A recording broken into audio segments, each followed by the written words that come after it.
Everyone, welcome to the Flowing Health podcast, everyone. I'm really honored today to have Shelley Bridgman on the show. And I recently met Shelley at another networking event, so we haven't met in real life, but I was so inspired by her story or stories of how she came to be where she is and how she's inspired, maybe thousands or millions of people with her story. So I would love to, her to share maybe her journey. Welcome, Shelley. Hello, good to be here with you. Yeah, and it's a very hot day here in London, hotter than the Seychelles, they say. And I'm Sardinian. I'd say it's hotter than Sardinia even today, but it's pretty hot. We always complain when it's too hot or too cold or not cold enough or not hot enough in England. Well, you've clearly become very British. I have become very British. I was forced at a young age. So here we are. Can we just start with maybe your story? And I heard some of the defining moments in your life. I'd love you to share with us maybe a couple of the main defining moments, going back to maybe your young years. And can I ask you to share? Yes, and I suppose really, rather than, I'm not sure people want to hear a chronology of my existence, but the first thing that I remember having a lot of meaning for me when I connected the dots was that when I grew up in my family, there was I suppose it's a cliche, the phrase, but it fits. There was an elephant in the room. And the elephant in the room was the fact that my parents had lost their first child. And it had clearly devastated my mother in particular, and my father. And they had 3 further children. I was the last. And I always remember a fearful atmosphere. We grew up in a rough sort of council estate. If you're listening in the US, you'd call it a project. And they didn't have any money. It was post-war. My father had been a soldier. He wasn't an educated man. So he was doing a manual job. My mother had been very well educated in a colonial upbringing, but had never really used it. So they were of that old school where the woman stayed at home and looked after the kids and the father went out to work. So this fear was kind of instilled in me, really. And I carried it through. And if I fast forward into adulthood, I was in a travel industry for many years. And I owned a company. Well, it's not true that I owned it at first, but then it became a limited company with different directors. So I was just a part of it. And we used to organize conventions. And I was going off to Tel Aviv. And I remembered that my parents always telling me that their first child had died in what's now Israel. And she was only 4 months old. She had pneumonia and it wasn't diagnosed, and it was a preventable death. But anyway, we have to bear in mind it was in 1939 when medical science was primitive by current standards. Mm-hmm. So, and they didn't ever see the burial. That was the bit of hurt, I think. They never had a completion because war was brewing, and they had to be, the day after she died, they were due to be on a troop ship bound for England. So there was no debate about whether they could delay it. There was no commercial air travel, so they had to go. So they had a rudimentary burial, and they were later sent a picture of a headstone, because they'd left instructions for it. So about 6 weeks before I was going off to this convention, I was talking to my mother about it. And she happened to mention that where the cemetery was probably about an hour and a half from where I was staying. And I said, well, nobody in the family's ever seen the grave. Would you like me to find it? Or try to? Oh, yes, please. So gave me the photograph. So here I am 50 years after this baby's death, because my mother was only 18 at the time. So there was a big age range between number 1 and number 4. It's like 20 years nearly. Mm-hmm. And in fact, it was 20 years.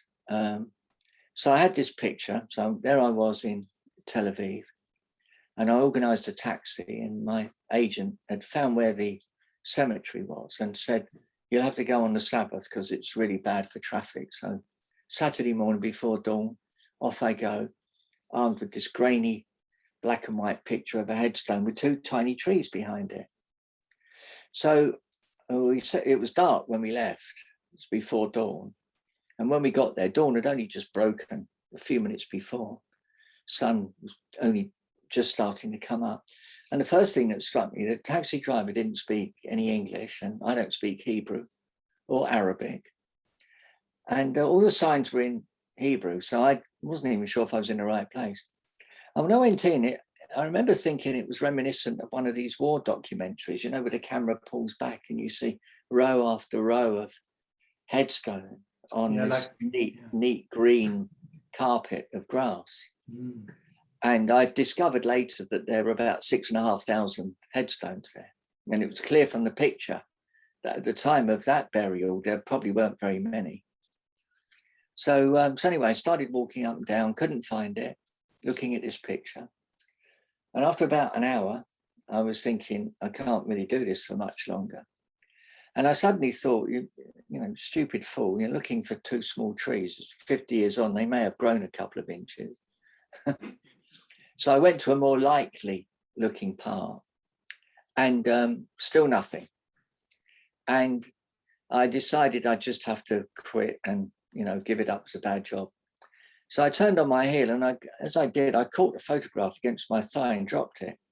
And the breeze caught it and it bounced along, and I rushed over and pinned it to the ground with my foot, bent down to pick it up. And as I looked up, I saw my surname on the headstone. And there's something very spooky about seeing your name on a headstone in a foreign country. And so suddenly, so like taken to it. And I don't know if this is going to sound a little bit woo-woo for your listeners, but when I reflect on it afterwards, I don't remember there being any breeze. And it went a good 20, 25 feet. I mean, I don't believe anything's woo-woo. So I think that word is, for me personally, it's out of my vocab. But in the old days, that would have been. But nowadays, anyway, so that was it. And then I had this intense physical reaction. I remember just standing there and I just cried for ages. It was almost as I picked up on all this grief. And a lot of the people there, because it changed, it was a military cemetery for when the British were there in the 1940s or 1930s rather, even earlier, because of course Israel wasn't formed until 48, and there'd been mostly now what they did, they turned it into a cemetery where Jews who died abroad were brought home. Okay. And hence the huge increase in numbers. So that was very strange. And I remember suddenly realizing that all this pain that I'd been feeling in the family wasn't mine. It was like a systemic grief that I was picking up on. And I reasoned really, I thought, well, if that's the case, then I can work to let go of it. I don't need to feel it. It's my mother's pain, which I'm connected to, but it's not mine. So it's a very important life lesson. Very powerful, and also honoring, in a way, you were there almost representing, weren't you, the family, honoring. Nobody literally seen it since, you know, they laid her to rest and then left the country. And then, of course, 4 months later, England was at war and there was no commercial air travel. So it just disappeared into the realms of history, really. And often no chance. I always think grief has to come out some way, sometime. And sometimes it can be years later or at unusual. I think I even felt as I was weeping for that land, because it seems when I looked up the history of it, and there's been a lot of conflict in that area for centuries, you know, going way, way back, long, you know, many hundreds of years. So it was almost as though there was a kind of something like collective energy there. I mean, I've heard that's quite a common term nowadays, like collective trauma, that we're a lot of us are sharing and living through, and we can all help to deal with that. I think that's becoming quite a common theme these days.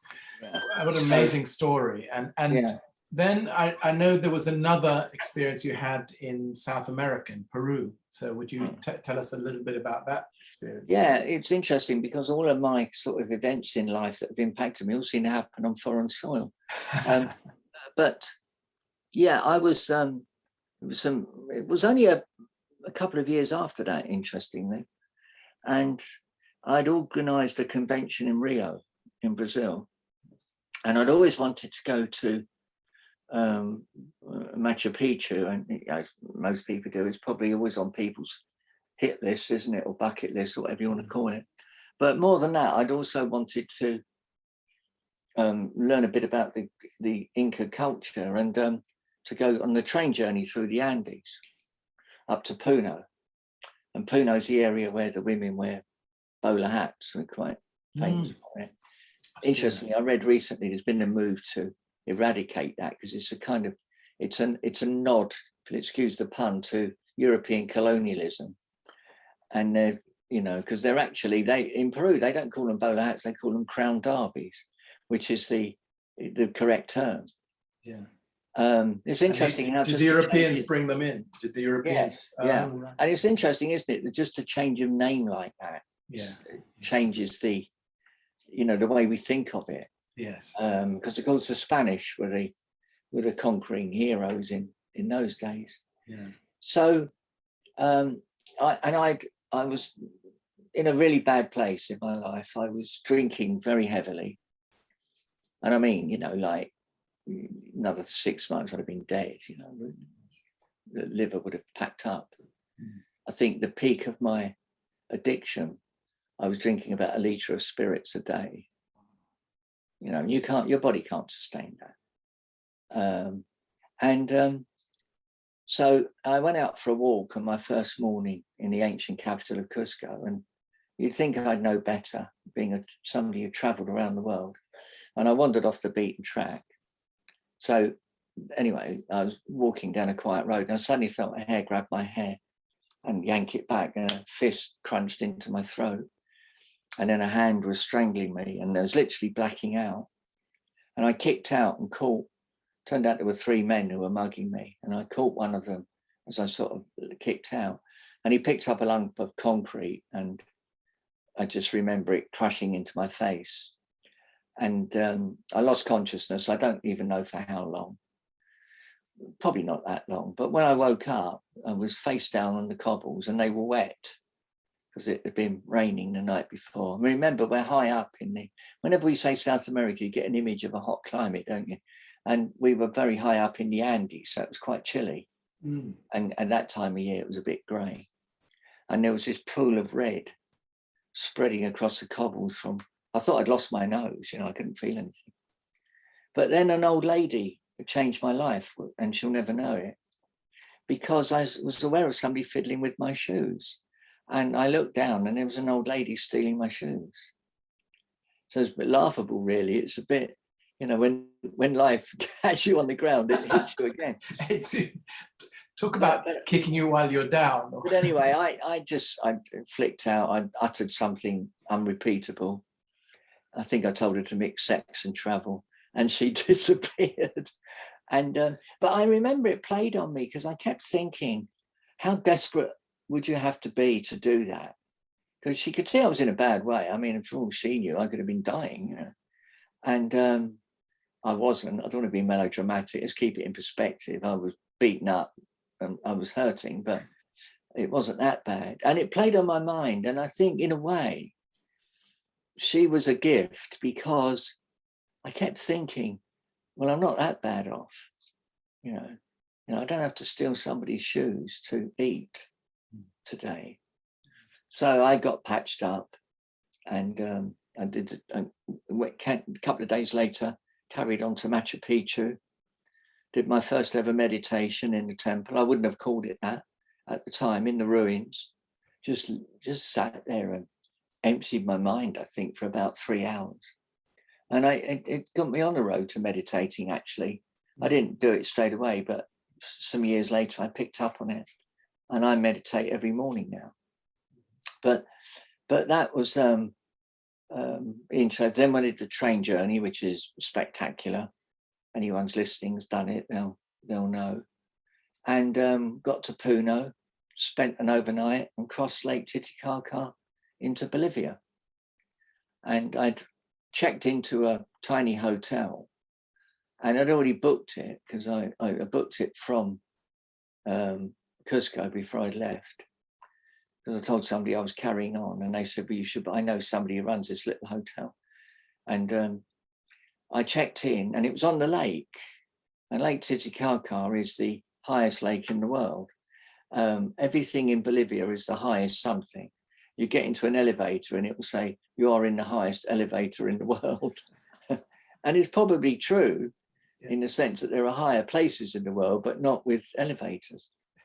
And anyway, the manager had taken pity on me, and when I checked in and got to my room, which was on stilts on the lake, and there was a basket of strawberries and a huge bottle of champagne, Chilean, I think it was. So and he said to me, you should arrange a wake-up call because the sunrise is beautiful over the lake. So I thought, why not? Arrange the call. And Julie got the call, took the fruit out and the champagne, and got wrapped up in a huge dressing gown, because they were prepared for the cold. And as the sun came up, I started on my breakfast. The sun was bouncing off the mountains and onto the lake. And for just a few fleeting moments, the whole 360-degree vista turned pink. And I remember thinking, you're on the biggest pink birthday cake in the entire world. And there was something inspiring about it, I think. And the comparison I make is, had I not experienced those dark days a few days before, would I have fully appreciated the beauty of the lake? And I was thinking of that well-known quote of Camus, in the depth of winter, I finally discovered I had within me an invincible summer. And it only lasted for 6 or 7 minutes before, it changed. And I finished the breakfast and, very drunk, hitched a lift in the laundry truck on its way to La Paz. And it was there that I stopped fighting the fact that, having been born male, I always felt female. And I thought, you need to do something about it. You can't carry on like this. Either carry on and die or do something. So that gave me the inspiration to make that life-changing call. And that was life-changing in a very positive way, because I was finally liberated from the torment. How interesting that, you had this drama or suffering, and then the beauty, and all together, it kind of woke you up in a way to your true nature, actually. And then, what people thought of me somehow didn't really matter that much anymore, Well, I love, we'll actually mention you did this TED talk, which I watched recently, very inspiring, daring to be you. So really, maybe I talked about it in a little more detail then. Exactly. But I think this idea of daring to be who we truly are is such a key to being happy and fulfilled. Well, I think it's the difference between having a good life and having the life that can be amazing, and the one that you were destined to actually live. And I actually don't think that many of us really get to it. I see too many people wearing that invisible mask that I talked about, and being afraid for the world to really see them in case that they weren't okay. And there's a common myth that self-development people are guilty of teaching. You'll often hear people saying, well, all through life, we never feel enough. And it's true in Western culture, because we chase the dragon, don't we, of materialism. We've never got enough stuff, have we? And we're always comparing. Yeah, and you see people, they'll win the lottery and they buy 6 Ferraris or something. I mean, who the hell needs 6 Ferrari? But it's this thing about, I can't find the answer in here, so it's out there. And we chase it. Whereas actually, I'm not saying that I don't want to be comfortable financially, but it's hollow if you don't be yourself If you think you have to be somebody, and if anyone listening to this, I don't know whether there'll be coaches or consultants or whatever, you know, the bit that takes you from good to great is when you fully own yourself. I'm not saying I'm great, but for me, I live fully now, which I didn't. So if people aren't living fully, it's not just because you haven't got enough stuff. It's because you're not really being who you were born to be. And, you know, people run courses. I don't want to offend anybody on finding your purpose. Well, when you face your fears, when you deal with your shame, when you connect with the things you value, you live your purpose. It follows like day follows night. You don't have to figure it out, but you have to go through that process. And that's what I teach in my workshops, how to go. That's not a plug, by the way, but that's how to go from where you are to where you really feel you should be. And if you don't do those three things, we've all got different values, we've all got different fears, we've all got different things we're ashamed of. And nobody can shame us but ourselves. You know, you hear that expression, oh, he made me feel ashamed. No, he didn't. You made yourself feel ashamed. Yeah, I mean, you bought the shame. You didn't. Nobody. You know, I likened it to an experience I had when my father didn't want me to go to my mother's funeral because, you know, they were ashamed of me. And I went and I kind of skulked in the back of the church. And when I reflected on it after, nobody took me there at gunpoint. I bought into the shame. Mm. Nobody can make you feel shame but you. Mm. They can encourage it, but you're the one that will do it. Yeah. I mean, I think that's what you're saying is very empowering. And I would probably say because of the way things are set up in the West, that we're made to feel shame or made to feel not good enough.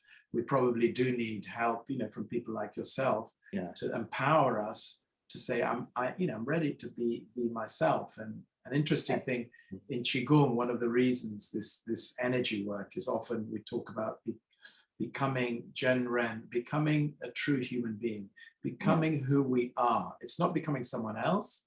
And it's almost like our true self is covered in all these masks. That's exactly what I've learned. I couldn't put it any better than that. And what I was about to say before is, so there are, and it's a narcissistic thing, not having enough. And Western culture is narcissistic. So it's not surprising that many of us fall into that. But the counter to it is, for a lot of people, it's not that they don't feel enough, it's that they feel too much. They feel that, and I was in that bracket, that we're too difficult for the world, so we have to hide.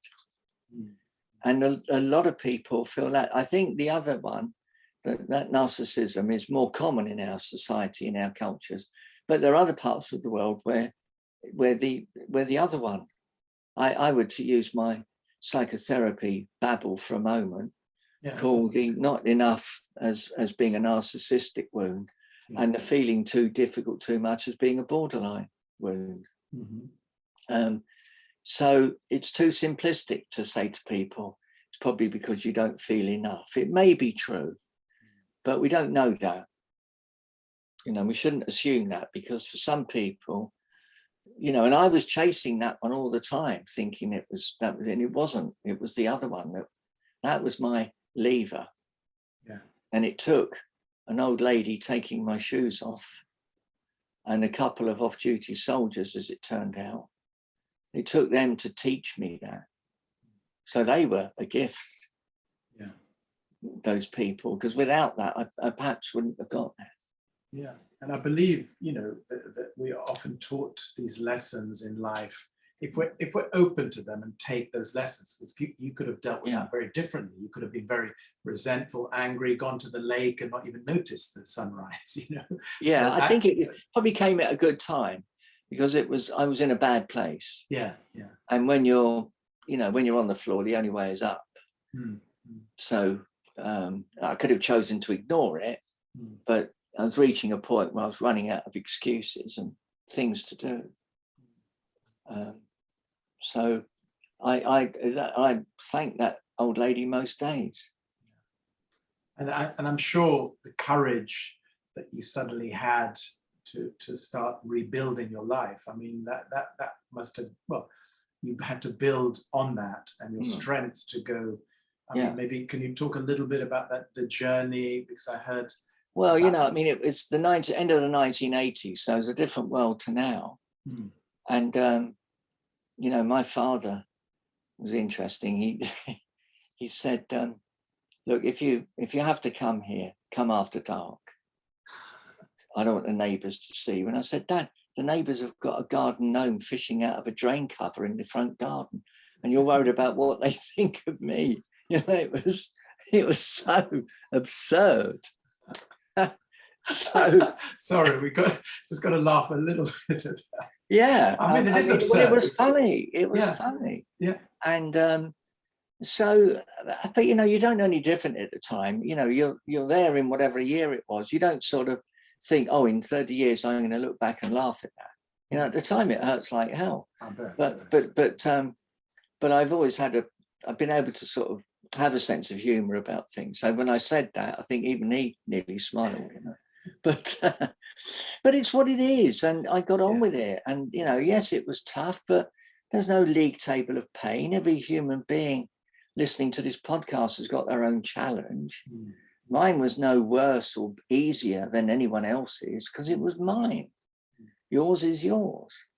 You know, we have to get away from this notion of, oh God, I'm hard done by. I mean, God, living in the West, I know things are bad at the time of this podcast and we're heading for economic recession and God knows what else, but most people won't have to steal food from a dustbin to eat tonight. You know, I know there's hardship and I don't want to minimize it, but you know, the starvation in some parts of the world is rife, and kids drinking polluted water out of a puddle that cattle have grazed in. You know, we don't have to face that. No, you're right. I mean, I think I realized during lockdown how, in a way, fortunate we are. In a way that we've got a health service we don't pay for. It may not be the most efficient in the world. We're taken care of. You know, we're advised on what to do, even though we're all being told different stories. But in some way, you know, we need to be grateful for those basic necessities that most people in the world do not have. I mean, I think having said all of that, I think in my lifetime, we're sleepwalking into a real crisis if we don't deal with it. And I don't just mean about the cost of living, because, you know, recessions come and go. There's a certain amount of cyclical activity. But, you know, what's happening in Europe at the moment is very serious. And if it's not dealt with, you know, I don't even want to think about where it could go, but we have to find a way of handling that rather than just standing back and pretending that we're not affected by it. Yeah, no, I agree. I mean, taking action, doing whatever we can to be part of that solution, if you like. You know, the biggest eye-opener for me, and I've got to be careful when I share this, but because I don't want to in any way mitigate how awful it is what the Russian Federation are doing to that country, to the Ukraine and to Kyiv. And, you know, I've been through that country. It's beautiful. There's a lot of arable farmland and so on. As we now know, it's the wheat basket of Europe with Russia. Nobody who knew that until now. But I remember I've always felt that we don't understand each other with East and West at all. And it's an obvious thing to say at one level.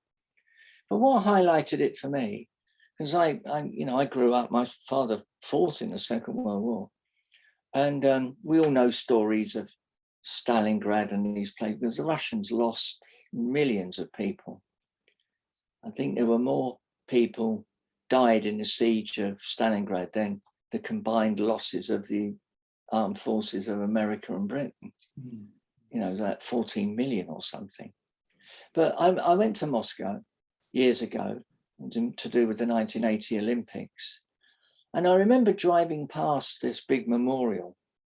It was like these, you know, these crosses you get for barbed wire, you know, like little jacks with Yeah. wire around it. And it was, I don't know how many miles, but if any of your listeners know London, it was about where Chiswick is to central London, or Hammersmith, even a bit closer.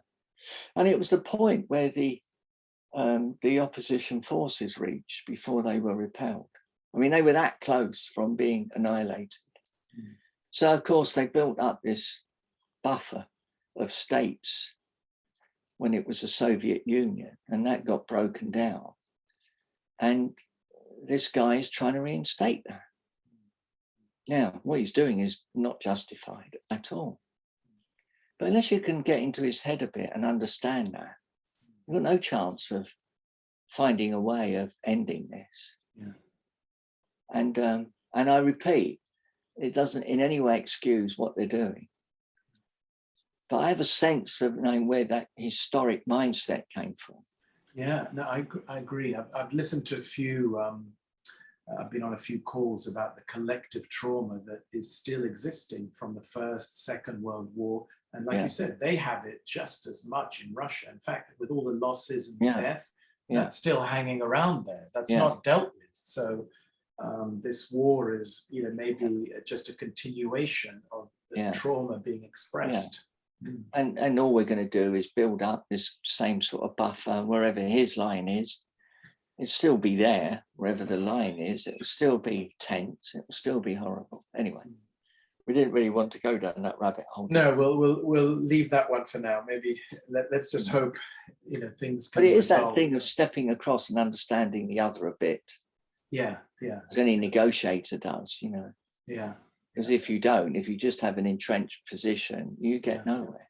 I think that's the danger. And that was the danger, I think, during the pandemic. People took these entrenched positions. And I think it's time to collaborate and, cooperate. And I think that's beginning to happen in Europe as this situation is escalated. I think countries and people are beginning to work more together. And depending on which commentator you listen to, you're either an idiot for wearing a face mask or you're highly intelligent.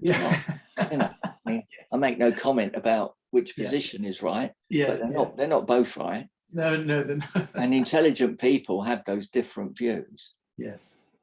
So we're coming to the end. I'm going to put all the links in, especially for the TED Talk, Dare to Be You. Any final words to inspire people? I think it's been an amazing talk. And I just think, I don't want to minimize how difficult it can be, but until you can find a way, and there is help out there, there are people, there are coaches, therapists, support group, all sorts of things. But until you're actually able to take that invisible mask off and reveal your true self, you're never going to feel fulfilled. It doesn't mean life's easy or suddenly idyllic, but at least it means that you can, it's a sigh of relief almost. Yeah. And we've all got a unique gift. I genuinely believe that. And we'll never share it if we don't at least take a chance and get as close as we can. Yeah. So let's all take our invisible masks, plural, could be off. Thank you so much, Shelley. Thank you. Lovely to have you on here. And I'll put all the links below and people can watch the TED Talk and get in touch. And I look forward to talking to you again soon. Thanks again. Thank you very much. Thank you.